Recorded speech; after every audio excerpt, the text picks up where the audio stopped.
Brown, and I'll turn this over to Dee. Okay. The Adult Education Committee, in which Brent and Mary and I are on, have been talking about this and trying to figure out how to structure it. And we visited with Mechelle about that a few days ago. But basically, there's going to be three parts to it. The first part is going to be a quick 10-minute recap or review of just what happened in 1921 during that massacre event.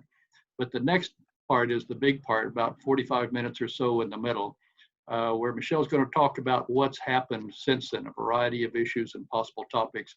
And we would encourage you, if you do have questions of your own or about something she said, type them into the chat and we'll get as many as we can onto the table for Mechelle to respond to. We've also, though, asked her to shift around 5 o'clock for the last 25 minutes or so to talk about what we also thought most of you would be very interested in. Where do we go from here? What do we do now? And so she'll turn to that around 5 o'clock or so. And then we'll wrap up just a few minutes before 5:30. So with that is kind of the rough outline of the agenda. I have the pleasure of turning it over to Mechelle, and I can tell you when we talked to her just visiting the other day planning this thing, so many interesting and insightful comments came forward. So I think you're all really going to enjoy this. So okay, Mechelle, it's yours. Thank you, Dee, and thank you, Brent, for the invitation. It is truly an honor to be here with you today and to share the history of Black Wall Street and the 1921 Tulsa Race Massacre. I've actually been at the Greenwood Cultural Center for 25 years. Now I started there in my early 20s. Before I truly understood the importance of the history, and before I realized that there were many people who still did not know anything about Black Wall Street or about the Tulsa Race Massacre. It was around 1996 when we began to identify survivors of the massacre. In 1997, Senator Maxine Horner and former State Representative Don Ross passed a bill that created the Tulsa Race Riot, as it was called then, commission to study the events of the massacre. And we were able to identify nearly 100 survivors from the massacre and began to record their oral histories and learn more about the events that took place. And so what we know is that on May 30th, 1921, and feel free to ask any questions. I'll do my best to answer those for you. And I'll give a quick overview because I'm sure most of you are familiar with the history. In Tulsa, during this time, the African-American community had built the most thriving Black-owned business district in the country by 1921. Anything you could imagine wanting or needing in your community, they had, from grand hotels, rooming houses, there were movie theaters, there were restaurants, nightclubs, professional offices. Dr. A.C. Jackson, the Mayo brothers called him one of the most able Negro surgeons in America, and he was located in the Greenwood district.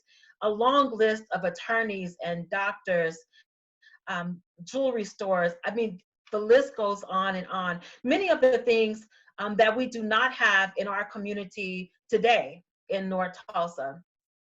There were Black-owned businesses lining both sides of the street of Greenwood. And when Booker T. Washington visited, he commented that Negroes had built their own Negro Wall Street, and it later took on the name of Black Wall Street of America. This created a lot of envy and jealousy in the white community. Tulsa at that time had a large membership of Ku Klux Klan members, many of our city officials, police officers, firemen, many of the people that we would have looked to for protection were members of the Ku Klux Klan. And Tulsa was very segregated during that time. The railroad tracks at Greenwood and Archer divided the Greenwood district or the Black community from the city of Tulsa as a whole. Today, those railroad tracks still exist at Greenwood and Archer and are still somewhat of a dividing line between our community and the city of Tulsa. As a matter of fact, if you live north of the railroad tracks, your life expectancy is 11 years shorter than if you live south of those railroad tracks. In 1921, May 30th, a young man named Dick Rowland, who was a shoe shine boy, he had dropped out of school at Booker T. Washington High School to shine the shoes of rich white oil men who would come into downtown Tulsa. He made so much money that he wore a diamond encrusted belt buckle. He was very attractive, very well liked, very well known. And every day he would go into the Drexel building in downtown Tulsa to use the restroom and to get water. He had been given special permission to do so, so that he did not have to return all the way to Greenwood to get water and use the restroom. Because of segregation, he could not expect to go into any facility and do that, but he could in the Drexel building, where a young white girl named Sarah Page was working as an elevator operator. And it was Sarah's job to operate the lever on the elevator by operating that lever, she took the elevator from one floor to the next. Sarah Page and Dick Rowland were part of a group of young people that hung out together. According to an interview with Dick Rowland's mother, Sarah Page and Dick Rowland had at least been acquainted prior to the incident in the elevator. No one really knows what happened on that particular day, except for Dick Rowland and Sarah Page. What we do know is that Dick Rowland got into the elevator. Sarah Page was alone working in the elevator as an elevator operator.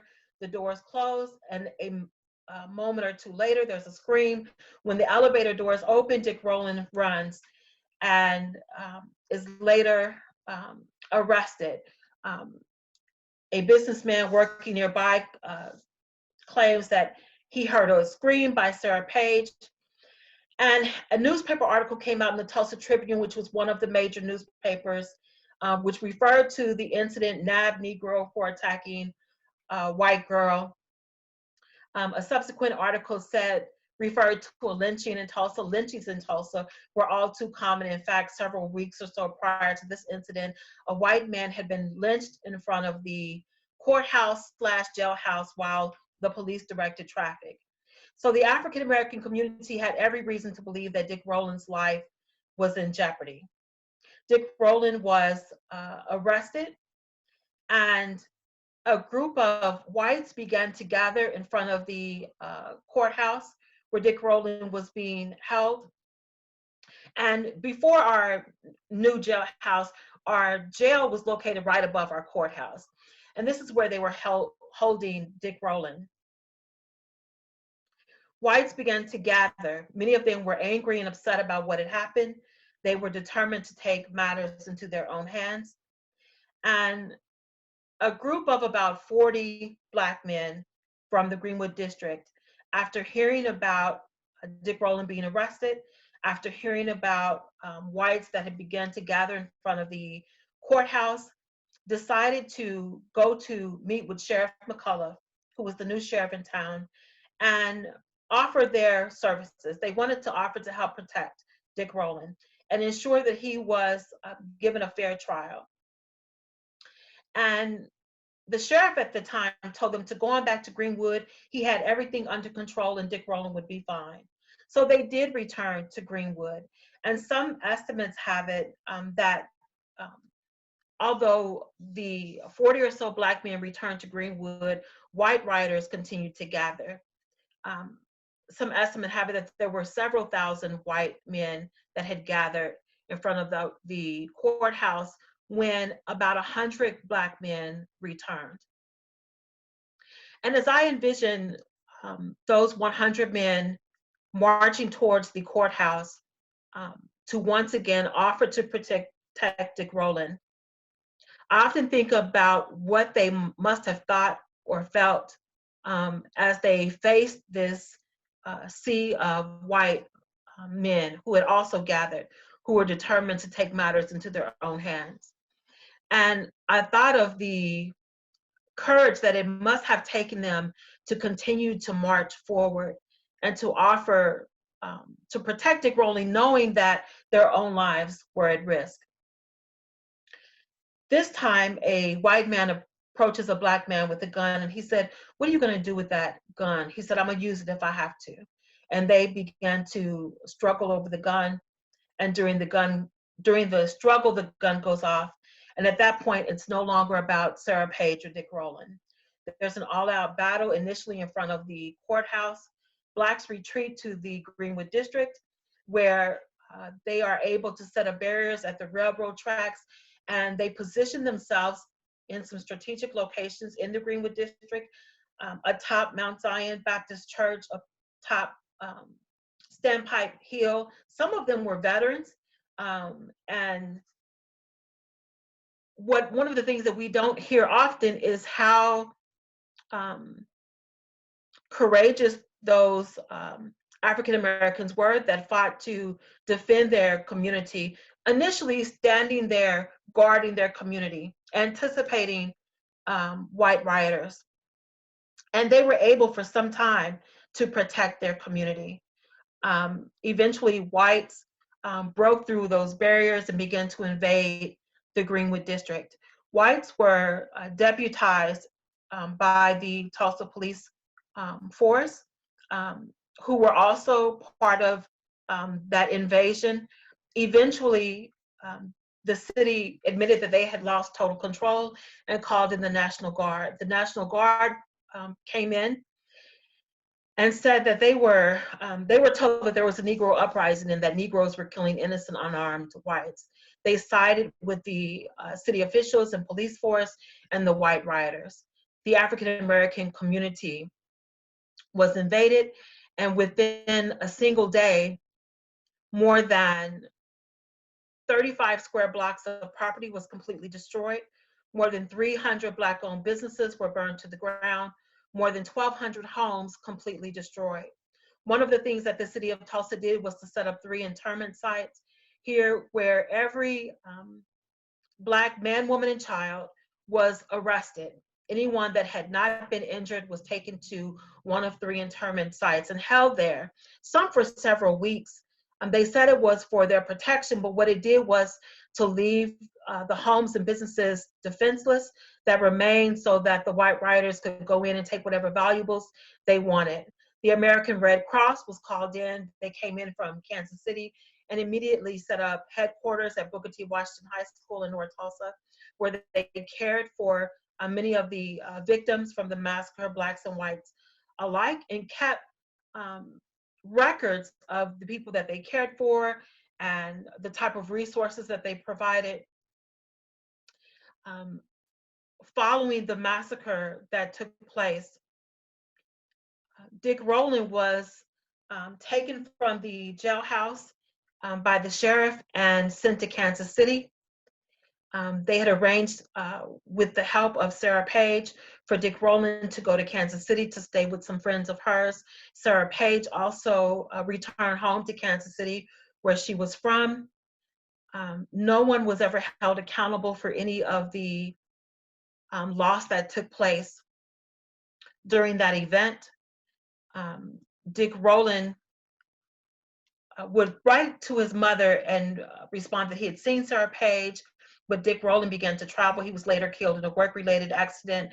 Some years later, Sarah Page was never heard from again. But again, not a single person was convicted of any crime following the massacre. There's really no way of knowing how many people died. We know that the entire population of the African American community was 10 to 12,000 men, women, and children. About 6,000 or so were held in those internment camps, which left, I think, 4,000 to 6,000 people unaccounted for.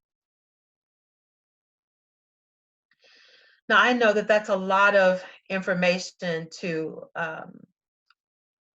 process and to hear, especially if you have not heard much about the events of the massacre or about Black Wall Street before.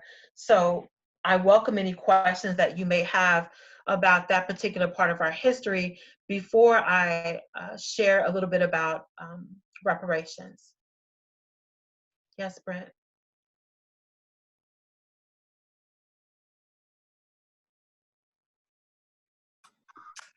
Well, I'm just going to ask a question while I'm sure everyone else is trying to formulate some of their questions. But we had talked earlier about some of the folks that tried to defend and help support the Greenwood district.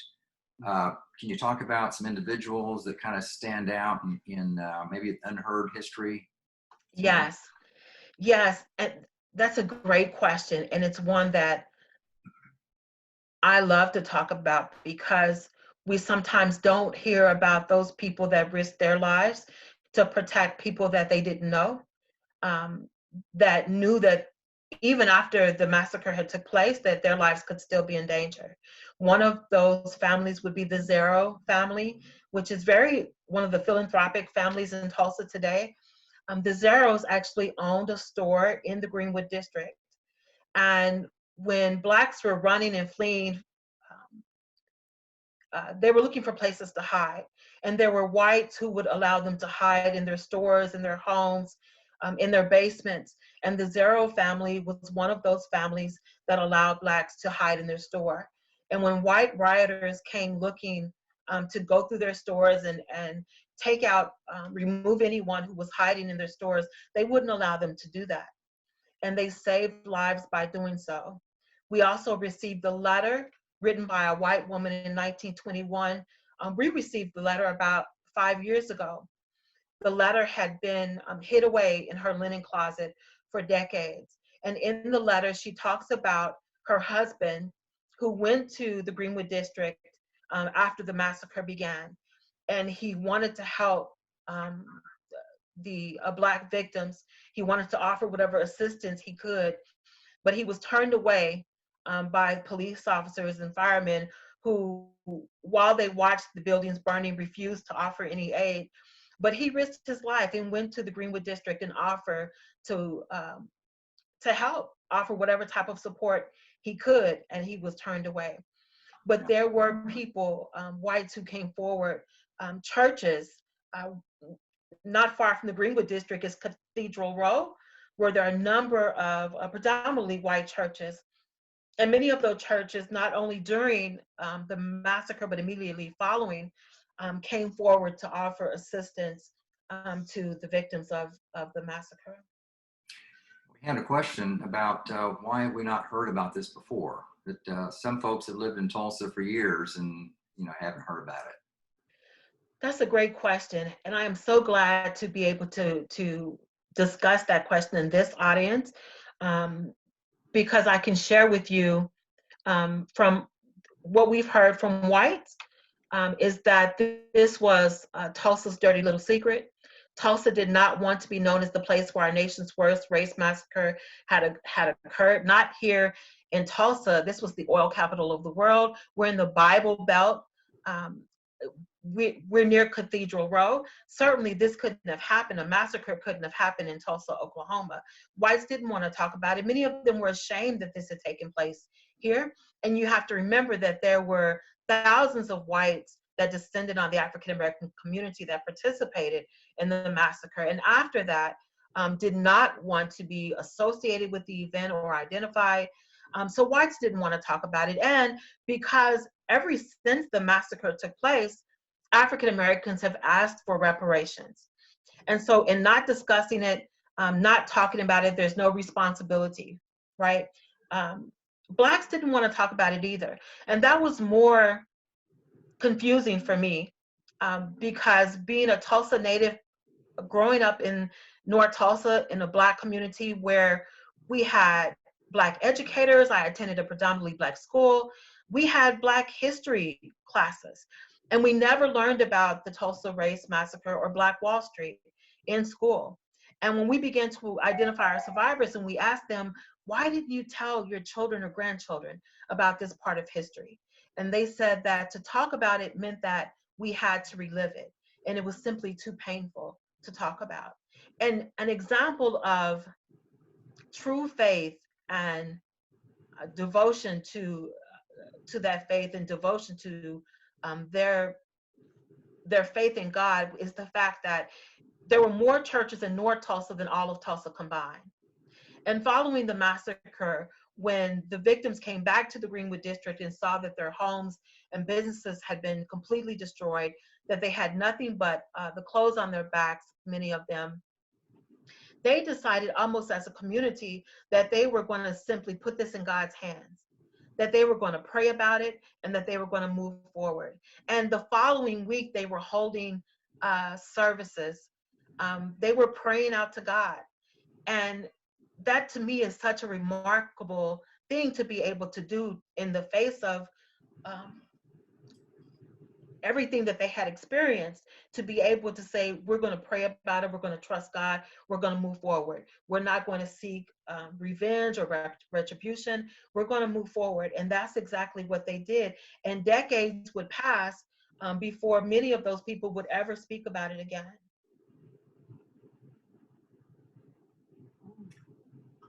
Okay. See, there's another question here about the Creek Freedmen, whose land ownership was a third of the Tulsa County. Let's see, it was their land that the Greenwood thriving community, along with other Black-owned towns. Can you speak to that?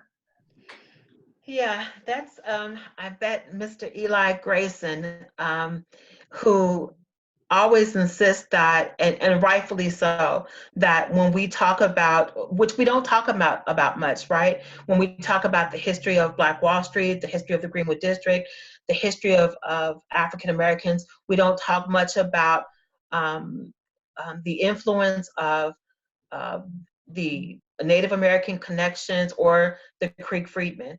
And Mr. Grayson is so knowledgeable about that, but much of the wealth that African Americans had was due to the fact that there were freedmen who were given land allotments after the Civil War. Many of them became wealthy because of the land that that they were given as part of their allotments. So yeah, he's absolutely right. I think that more effort has to be made to tell the story of how Greenwood came to be. And you know, we talk a little bit about the Trail of Tears and the fact that some Native Americans also had slaves, that those slaves were given their freedom or were allowed to buy their freedom. But today we have Creek Freedman, and he's also one of the people that speaks out on behalf of freedmen as they continue to fight for their rights as well.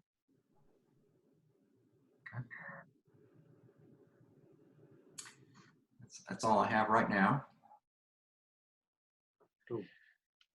So you can go ahead and Mechelle, and talk about some of the events since then as you wish, until we get more questions. Yes. And so, I'd love to speak to Ms. Smith at some point. She referenced Chickasha, where my husband's family is from as well. So in 2003, now let me back up. In 1997, when the Tulsa Race Riot Commission was formed to study the events of the massacre that took place, they were also charged with suggesting whether reparations were due and to make recommendations as to what reparations could possibly look like. And they made several recommendations. One was that payments be made directly to the survivors and their descendants. And remember, at this time, we had about 100 survivors. They also recommended scholarships for their descendants, for a monument or memorial to be built. None of those recommendations were honored.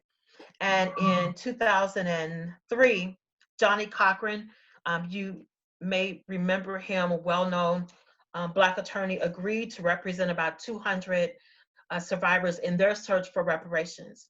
And they filed their lawsuit against the city of Tulsa, the Tulsa Police Department, and the state of Oklahoma.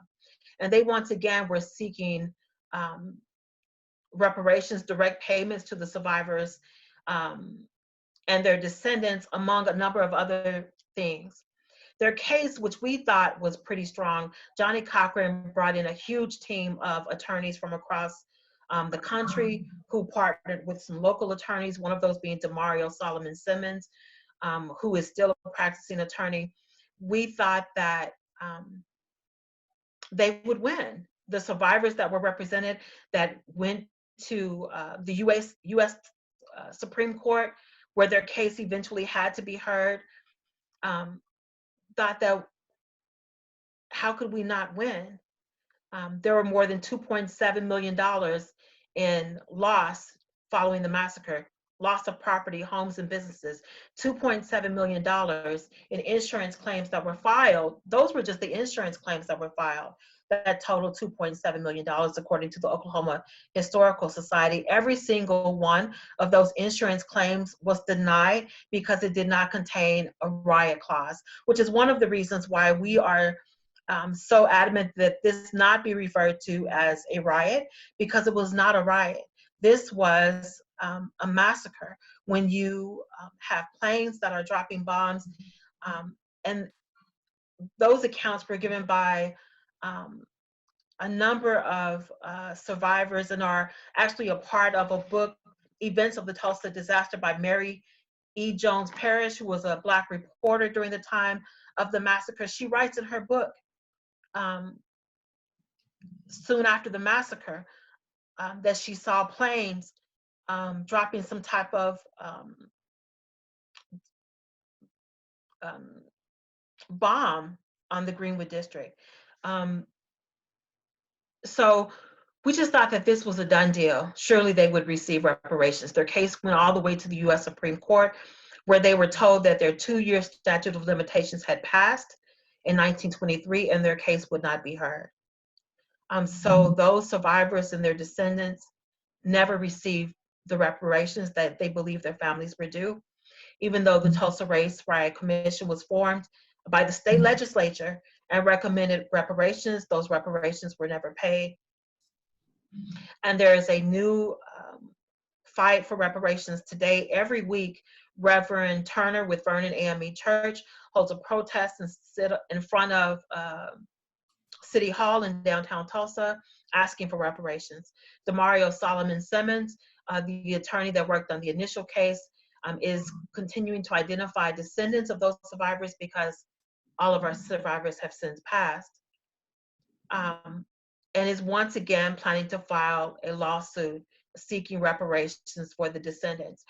And people often think that the Black community is just waiting on a handout, that we're just asking for a check. And my family were not descendants of the massacre. My family was not living in Tulsa during the time of the massacre. So I would in no way benefit. But I do advocate for reparations for those descendants whose families lost their homes and businesses during the massacre, even though by 1925, Black Wall Street had been rebuilt. And that's another part of history that we often don't discuss, is the fact that in 1921, they completely destroyed the Black community. And by 1925, the Black community had rebuilt. While the ashes were still smoldering, they had begun to rebuild. Buck Franklin was an attorney. He was the father of John Hope Franklin, who had an office on Greenwood. The city of Tulsa passed an ordinance that said that if Blacks wanted to rebuild, they'd have to rebuild using bricks, fire retardant materials. However, building supply companies here refused to sell them building materials. So he fought that ordinance and had it overturned and issued a plea for African Americans to find tents that the American Red Cross was distributing, cardboard boxes, boards, whatever you can find, and began to rebuild on the land that they still owned. And that's exactly what they did. And by 1925, they had completely rebuilt the Greenwood district. We saw hundreds of Black-owned businesses return to Greenwood, reopen in the Greenwood district. And it's a testament to their resilience, to their strength, to their determination, to their courage, that despite the odds, despite the challenges and the obstacles that they had to overcome, that they completely rebuilt the Greenwood district. Michelle, I've got another question here about the, can you describe the nature of the news stories in the local and national press that were hours, days immediately after the massacre? Like Oklahoma Yes, City, to some Tulsa degree. News? And the Oklahoma Historical Society has a great collection of newspaper articles that appeared um, both locally and in some surrounding states, Kansas and Arkansas, that discussed the massacre. The initial report locally was that there were maybe 35 people that had lost their lives. The media in Tulsa definitely attempted to downplay what had taken place here. Nationally, I think that from what I remember reading, there was offers of assistance to help rebuild the Black community, to help offer aid. I think that nationally, this wasn't, the fact that there was a riot that had taken place here, which is what they referred to it as then, wasn't breaking news, right? Because riots were taking place across the country. Um, Riots were taking place in many of our major cities. So the fact that there was a riot in Tulsa, Oklahoma, wasn't surprising. It was that hundreds of people were killed, that there were at least hundreds more that were missing. It was the magnitude of the events that had taken place here that was so shocking to the rest of the nation. It was the fact that so many rioters participated, that police officers were involved, that the National Guard was called in. It was the fact that 35 square blocks of property was completely destroyed and several $1 million in property destroyed. This was our nation's worst race massacre. And so I think it was the magnitude of what took place here that was astounding to people nationwide. So you're saying that the national media did pick that up, even though the local media did not. Even though the local media tried to downplay it, Yeah. the national media did carry some of those stories. And some of the people that fled the Greenwood district before being captured and taken to the internment camps went to neighboring cities and communities. One of those people was Smitherman, who owned a newspaper here in the Greenwood district, African-American male who went to Arkansas when he fled Tulsa and wrote about his experience here in Tulsa. So this wasn't something that they could keep quiet and keep under wraps because there were so many people that knew the truth. Michelle, we had a comment here about asking if you could speak to the importance of the trauma individuals that survived the event of this magnitude. Absolutely.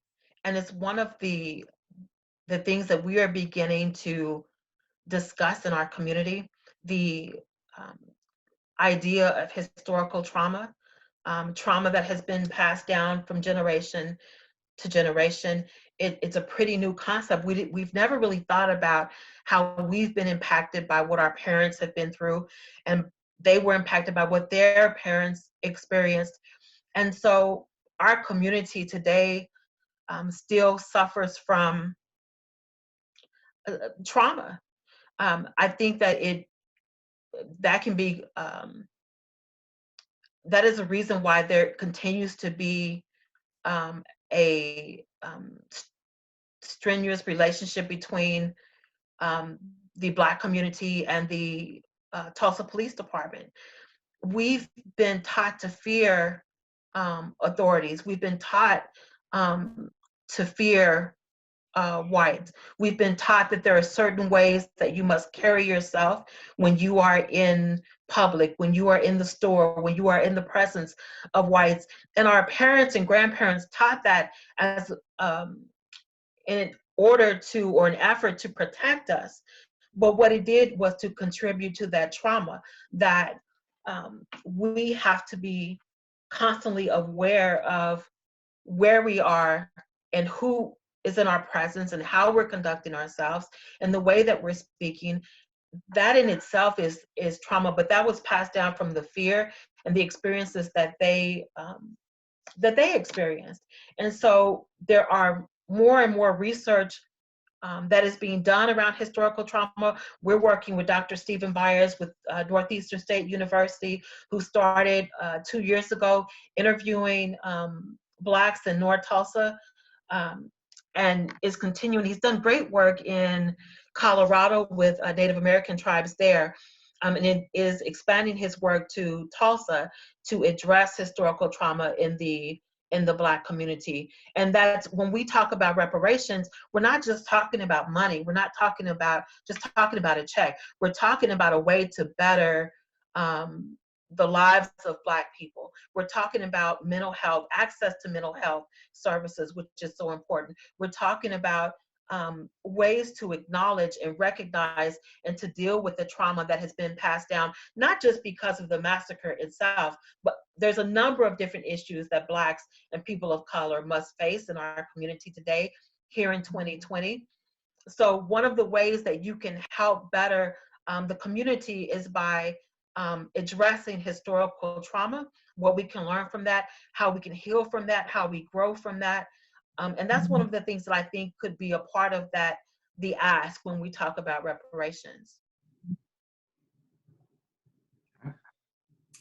Well, let's see, there's a comment here about the freed Creekman that they own. It was rebuilt. Let's see, Greenwood was rebuilt because Creek freedmen still own a lot of the rural lands. And in 1922, they owned much of the land, the oil and gas production. So did that play a role? Did they play a role in the rebuilding, the financing and rebuilding? I don't know that that the Creek freedmen played much of a role in the rebuilding. Well, I had another question. You mentioned that in the generational trauma, you know, kids are taught how to walk, how to carry yourself. What does that mean? So there's the conversation that I think every Black parent has with their child, that my parents had with me, and I know that their parents had with them. And it's meant to teach you how to behave so that you do not get in trouble, so that you do not bring attention to yourself. So for example, we teach our children that when you go into a store, that's because we don't have a Black business district in North Tulsa that has a grocery store. They're building a grocery store, but we haven't had a grocery store and clothing store. So we're primarily in South Tulsa, but there's a way you have to carry yourself. So you don't pick up anything that you don't intend to buy. My grandmother even went to as far as telling me to, you don't speak unless being spoken to, that you walk with your head lowered as a show of submission, that you didn't make eye contact. More importantly now is the conversations that we have with our children when they encounter police officers, which is frightening because it seems that there is no right way to behave, because no matter what you do, you could still end up dead. When we asked, a sheriff here in Tulsa was asked during a community forum, what do we do when we're pulled over? Just tell us exactly what to do so that we don't get shot. And he said, well, don't pull a gun and you won't get shot. So it's not that there's no right way to respond. And that's terrifying when you have adult children. When I think of my sons and I think of them being pulled over by a police officer, I can't tell them the right thing to do. Do you pull out your insurance and ID and have that ready for the officer? No, because they could assume that you're going for a gun. Do you put your hands in the air? Do you put your hands on the steering wheel? Do you not look around? So we have those conversations about what to do, how to do it. And at that point, you really don't have any rights. And while a white person, which speaks to white privilege, and a white person may feel led to say, I know what my rights are, and you can't do this and you can't do that. And he expects to be able to bargain or to negotiate with the officer to express his rights. At that moment, we don't have any rights. At that moment, we can't depend on what we believe our rights are. At that moment, it's our, we're simply trying to get out of that situation alive. So when I was pulled over a couple of years ago, after the Terrence Crutcher murder that took place here by a white female officer, I was pulled over for speeding. And by the time the officer made it to my car door, I had my hands in the air and I was shaking and crying. And he started laughing. And he said, "Oh, you don't have to cry. What are you crying for? I'm not going to shoot you." And so that's what I refer to. There's a way that we talk to our children to keep them protected, that we think is keeping them safe. The challenge today is that we have this younger generation that are saying to us, their parents and grandparents, "You guys have said that we need to pray about it for decades. You've said that we need to put it in God's hands. You said that we need to turn the other cheek. We've done everything that you said to do, everything that your generation has been doing for decades, and yet here we are. So whatever you've been doing is obviously not getting us to where we need to be." So we have this younger generation who are passionate. They're full of this energy and this need to act, to do something.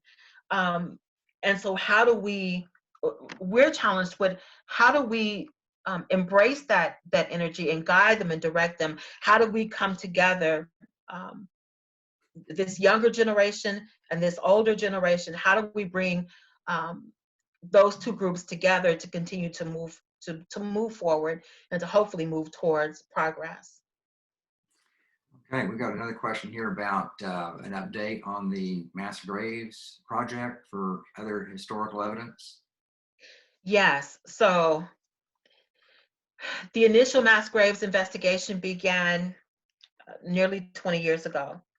And after their initial research, the researchers determined that they believed that there were mass grave sites that they wanted to go in and excavate at that time. And they were told by the city of Tulsa, after initially being given the go-ahead to do that, that wait a minute, we changed our minds because we found out that there are some graves in the area that had nothing to do with the massacre. So we're going to pause. We're not going to allow you to move any further. And so within the past couple of years, Mayor G.T. Bynum, who, when he became mayor, decided that he wanted to reopen the mass grave investigation. Now, I have to tell you that I give him credit for being willing to have that discussion, being willing to move forward with that mass grave investigation, because there's been a lot of feedback from white Tulsans who have said, "Why are we doing that? Why are we spending money on that? This is a waste of time. I don't understand why you're doing that." But he decided to move forward. So currently, they recently completed their excavation at Oaklawn Cemetery, which is one of 3 sites that have been identified as the site of a potential mass grave site. At Oaklawn Cemetery, they did not find any remains that they believe belonged to victims of the massacre. So there are 2 other sites. One is near the Arkansas River, where their initial investigation led the team to believe that there was a mass grave site there. That, coupled with the oral histories of many people who testified that they saw whites dumping bodies in the Arkansas River. So the Canes, there's an area called the Canes near the Arkansas River that they will investigate next. And then there's one other cemetery. And this could all be completed within the next, I think, 6 to 8 months, depending on the weather. And then we'll have a discussion if anything is found, any of those remains are found, if there's a mass grave site that's found. the community will need to decide and discuss about what we would like to see happen next. How do we acknowledge or recognize, how do we mark those sites? Do we rebury those remains, and where would that be? So that's a discussion that is being had in the community today. And this is important. The mass graves investigation is important because it brings about some healing and it brings about some answers. So once and for all, we will finally know if there are mass grave sites at any of the locations that have been identified. But for the descendants of the victims, many of them who have no answers, they don't know what happened to their fathers or grandfathers. They know that they left to go and defend their community. They were never heard from again. So this will bring some closure to many of the victims' families, to the descendants, and it will help contribute to the healing process that is an ongoing process that continues to take place. And the fact that we are having a mass grave investigation contributes again to the trauma. However, it's necessary so that we can move towards healing, the healing that has to take place. Another question about going back to the rebuilding of the Greenwood district. Did things just return back to the way it was after 1925? Or was there any crossover into the white community and vice versa in terms of the rebuilding? So following the massacre, Blacks, who many of them, they still own the land. The homes and businesses have been destroyed, but they own the land. They were able to rebuild on that land. We have a list of about 300 businesses, and it shows whether or not each of those individuals rebuilt, and if they rebuilt in the exact same location. I'm not aware of any crossover, so definitely not a huge presence of white-owned businesses in the Greenwood district, and Black businesses remained in the Greenwood district. When people visit the Greenwood district today, one of the things that they ask us is, if Black Wall Street was rebuilt by 1925, what happened between 25 and today? Why have you been fighting for a grocery store for the past 5 or 10 years? What happened? Why do you not have a thriving Black-owned business district today? And several things happened. One was the end of segregation.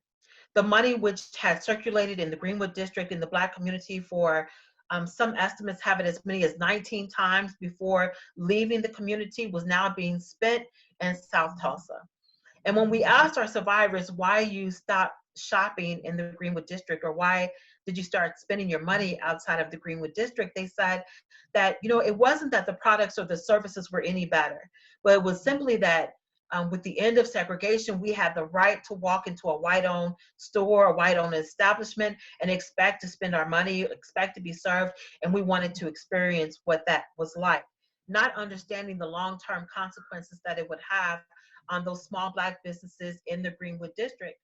So that was the most significant thing that happened. The other thing was the city of Tulsa built the expressway through the heart of the Greenwood district, which is something that I hear has happened repeatedly in communities throughout the country, where the city comes in and builds a highway. Tulsa exercises the right to eminent domain. And so they built the expressway, which caused property values here in the Greenwood district to decline, and small business owners in that area began to lose business, and many of them began to close their businesses. Eventually, urban renewal came through, and what they told the community was that they were going to help rebuild the community, who refers to urban renewal as urban removal.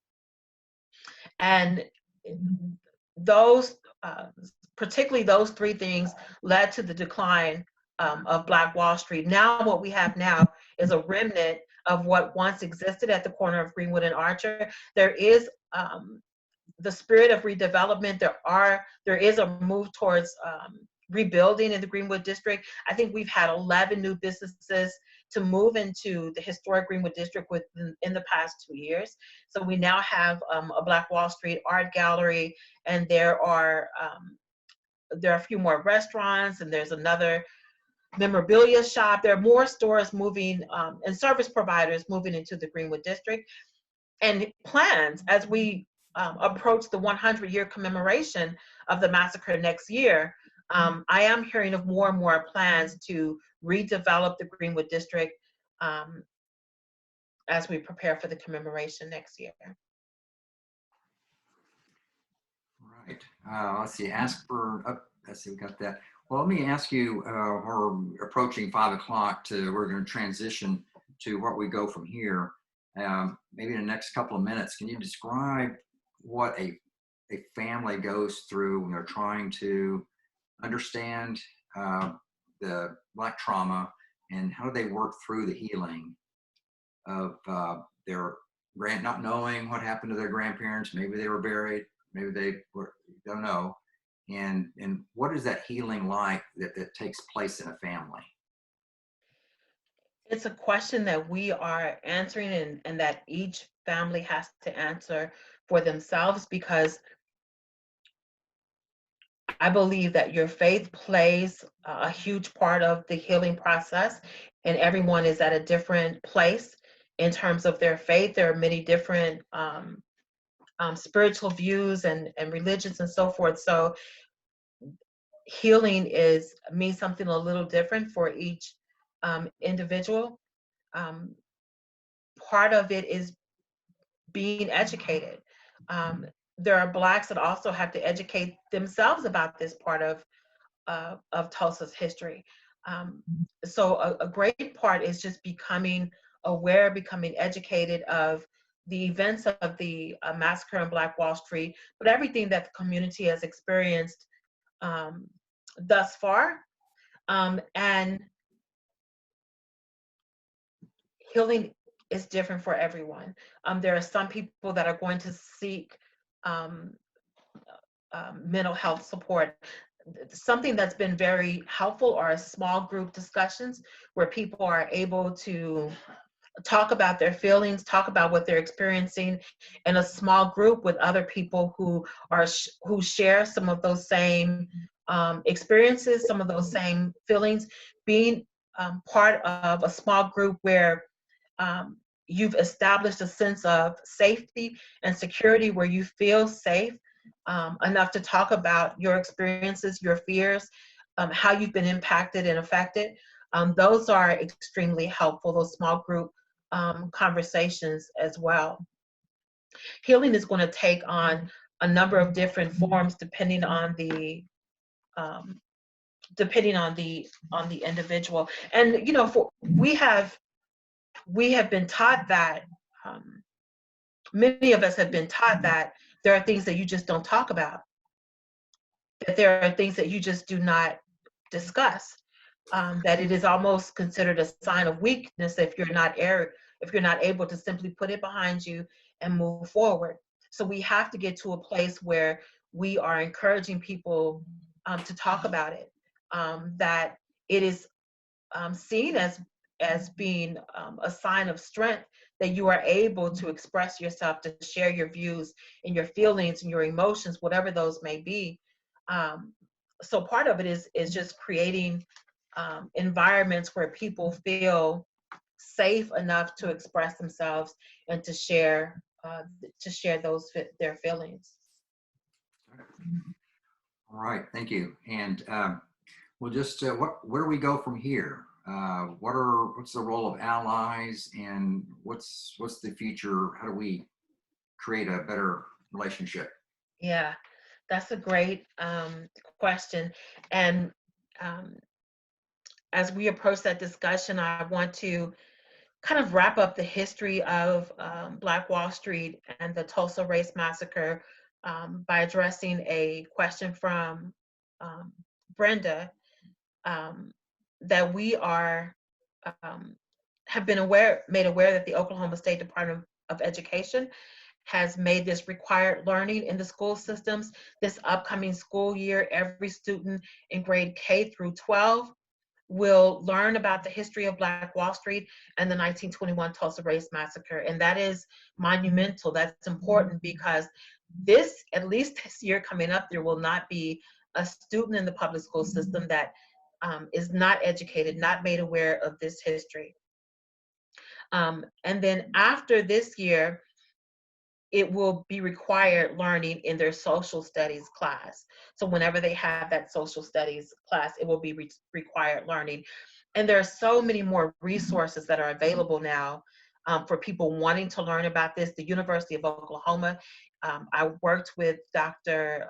Carlos Hill to create an exhibit there in their library that we should unveil in September. There are a number of books. Hannibal B. Johnson has a series of books online speaking to this history, but just a ton of online resources for people wanting to learn more about this particular history. Dr. Hill also has a summer institute where he educates educators because many of them have said, I don't feel comfortable teaching this part of history. I never learned about it. I'm just now learning about it. And in a diverse classroom setting, how do we talk about this? How am I going to address this with my students? And so that summer institute is necessary and important to help equip educators with the resources that they need to teach this in the classroom. Microsoft, we just had a conversation like last week with Microsoft Minecraft, which is a video game. Not familiar with it, my kids are grown now, but they have an education edition which reaches 100 million users worldwide. And they are creating a lesson plan, a component, a game built on the history of Black Wall Street. So when we saw the initial prototype last week, it showed the businesses that kids go to, and they can build their own community, working together, but also learning about the history of Black Wall Street. So there's a lot of tremendous strides being made in sharing this history and educating ourselves about and others about this history, which kind of brings us to where do we go now. And I think it's important that that whites understand that for Blacks, for people of color, that this has so long felt, racism has so long felt like it was our job to fix. Like we had to protest, we had to march, we had to do something as if we caused this or we created this or this was our fault. And so if we're going to address racism, it has to be whites that are willing to stand up and to be vocal. I suggest doing a self-assessment to determine where you are, to address your own, learn about, acknowledge your own white privilege, do a self-assessment that understands where you are and how involved have you been up to this point. How involved have you been in standing up for the Black community or standing up against racism? It's not being, saying that you're not racist and being proactively anti-racist are two different things. So to simply say that I'm not going to be racist, but I'm not going to be involved either. I'm not going to say anything. You're contributing to the problem by not being vocal. There are conversations that are being had perhaps in your presence. There are things that take place in your presence when there aren't African Americans around, when there aren't people of color around. And you have to be the person that if you're going to be actively anti-racist, you have to be the person to stand up and to be vocal and to speak out against it. You have to let it be known that you are actively against anything that is unjust or unfair or that is racist. When I learned about Dr. Martin Luther King in school, I thought that it was Black people that marched in the civil rights marches, right? I didn't realize till much later that it was also whites that stood with him, that marched with him. And today it's going to require us fighting together, whites and blacks, um, people from diverse groups, not just whites and blacks, but all of us coming together to speak out against racism, till we create a society where the people who would say something racist or would act in a way that is racist feel too ashamed or too intimidated to do that. Not that we feel intimidated to speak out, right? Because of what may happen to us. It's time that people be courageous and stand up and to be fearless. And it's going to require some sacrifice on your part. You may lose some friends. You may lose contact with some family members when you begin to stand up and to speak out and to be vocal. But if we are going to move forward towards a more just, fair society, we have to be willing to make those sacrifices. We have to be willing to stand up for right, because we know how the Word of God says we are supposed to treat other people. We know that God sacrificed his son for us. So it's not too much for us to sacrifice in order to protect others, in order to stand up for what's right, in order to be considered a white ally, to be anti-racist. It's not too much to ask us to stand up and to be vocal and to be courageous. You have to pick action over silence. White people can no longer afford to be silent. This is a community, an environment that we all must live in.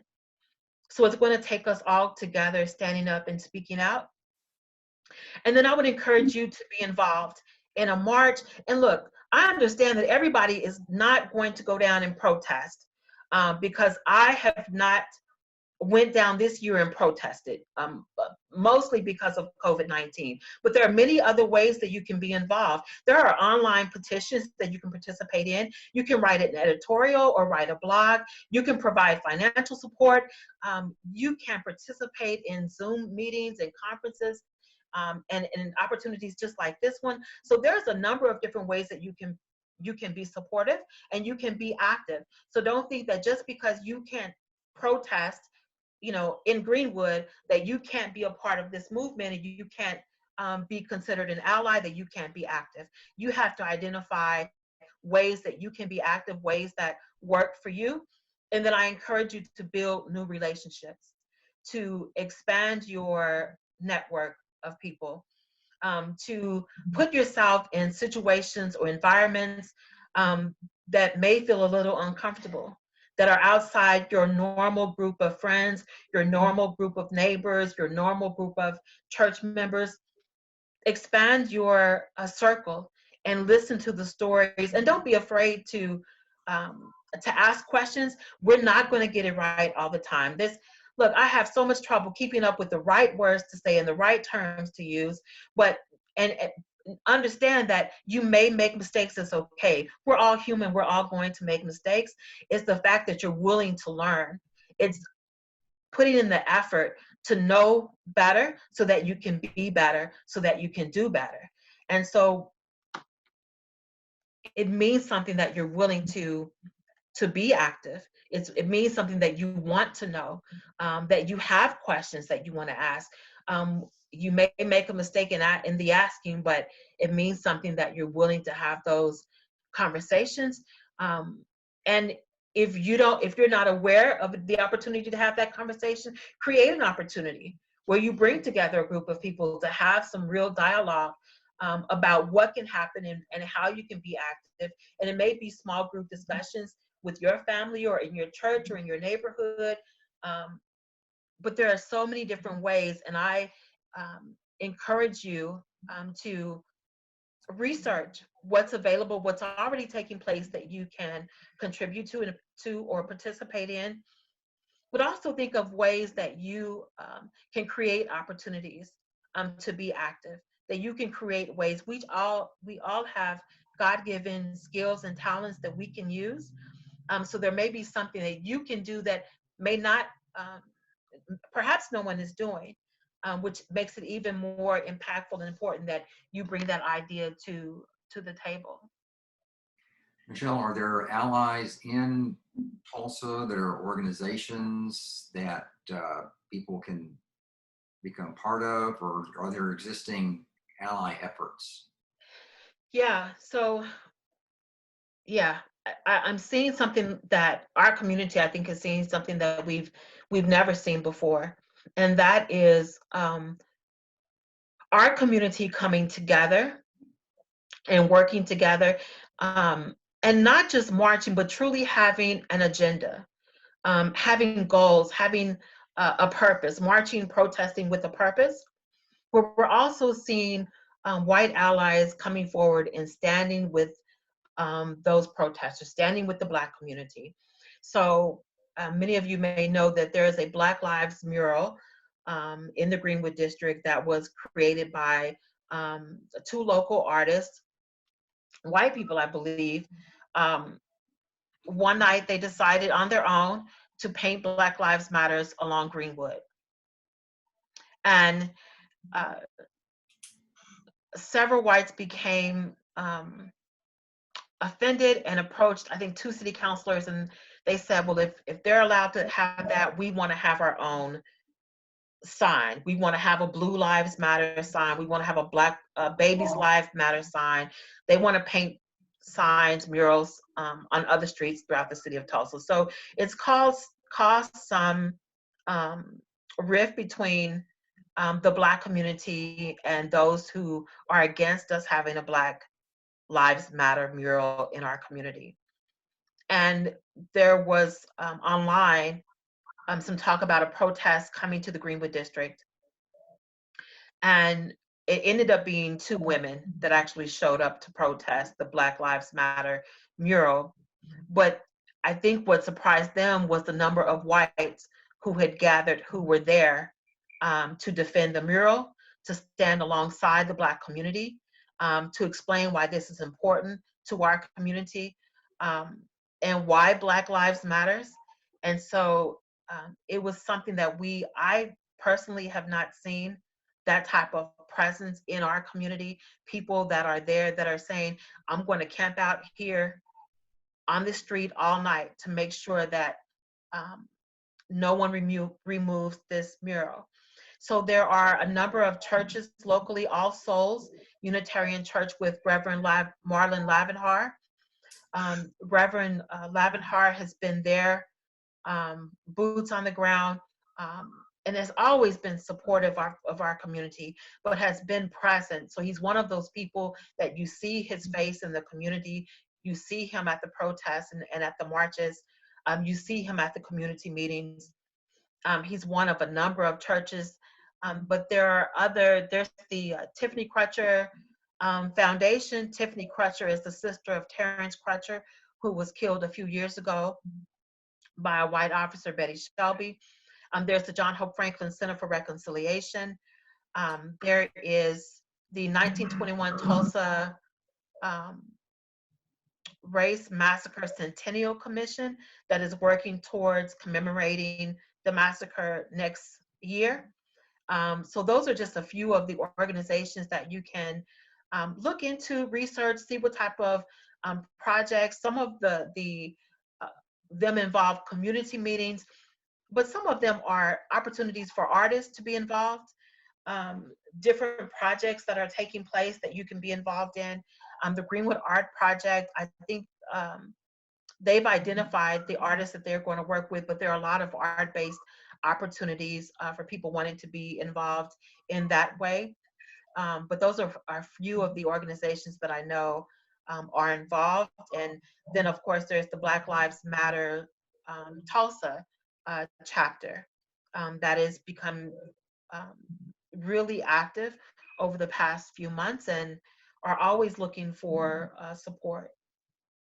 I do have another question here. It says, how do we expand our circle in order to know others from the Black community and to join forces, and where would be the place to start?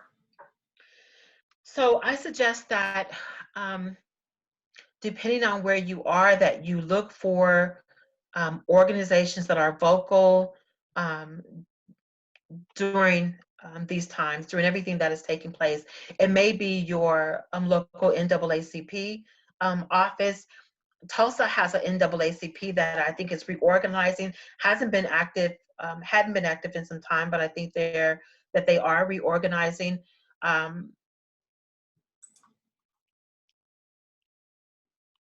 See if your area of your city has a Black Lives Matter chapter, and then reach out to some people that you know are active allies to see how they're involved. Speak to others that you know to find out how they're being active, how they're involved, how they're connected to the African American community. Your community may or may not have a chamber of commerce. We have the Greenwood Chamber of Commerce that has a number of different opportunities for engagement from time to time. So you may check to see if you um, have any resources there. Okay. Okay, are there any other questions that this is a time that we're starting to wrap up? If you have a question you've been thinking about, you want to send one more question into chat, we're going to wrap up here shortly. But while you're talking about the Greenwood Chamber of Commerce, are there entrepreneur programs for growing small businesses within Greenwood? There are more and more programs that are developing, and there's a huge philanthropic community here in Tulsa. I know that the Lobeck Taylor Foundation offers entrepreneurial support for Tulsa's, generally speaking, but the Greenwood Chamber of Commerce. And then there's also the Black Wall Street Chamber of Commerce. So we have two chambers, but there are more and more programs and opportunities for entrepreneurs. There's the Tulsa Economic Development Corporation that offers some resources. So yeah, we're seeing more young professionals, more opportunities for young professionals as well, just to educate them and equip them as we move towards the commemoration. Here's a question. I'd like to support Black-owned businesses in the Oklahoma City, Norman area. Is there a directory available anywhere? I am not familiar with the directory for Oklahoma City, but I suggest contacting the Oklahoma City Chamber of Commerce and see if they have a Black-owned business directory, or if they can help steer you in the right direction. Okay. All right. Okay, if there's no other questions, Dee, you have any thoughts? I'm going to add there. Any questions? Well, no, I just sitting here again, just feeling how enriched I am, and I'm trusting that most everybody else is hearing new kinds of comments that those of us in the white community, we don't hear that Black perspectives as clearly and as richly as we've been able to with Mechelle sharing her own personal experiences, but the community there, as well as the historical events here. So let me thank you very, very much, Mechelle, on behalf of the whole community, and we'll send something your way again later. But just for right now, thank you very much for that. And thank you for everyone who's joined in on this conversation, and those of you who sent in questions that gave Mechelle a chance to talk about these various areas. So I'm just going to thank everybody here, and as well as the rest of the Adult Education Committee. But with that, let me turn it over to Jeannie to make a few comments about the connection between what we've just heard and this whole St. Stephen's community. Yes, thank you, Mechelle. St. Stephen's is a church that has long been on a journey to enhance our understanding and embrace of all kinds of diversities, and has been, is a community of people who's very willing and excited to learn more and to do more about welcome and respect for one another. And so we appreciate you being a part of this ongoing journey that we are on, and we were very happy to have this time with you and to have you share your stories and your knowledge with us. Thank you. Also want to point out to everyone who on here who is a part of St. Stephen's that we are looking to form a racial justice committee here at the church. We've got a number of different groups, and whenever we find that some subject is broader than one committee can hold, like our adult ed committee that planned this, then we tend to spin off another group. So keep that in mind if you might be interested in being a part of a racial justice committee coming out of our church.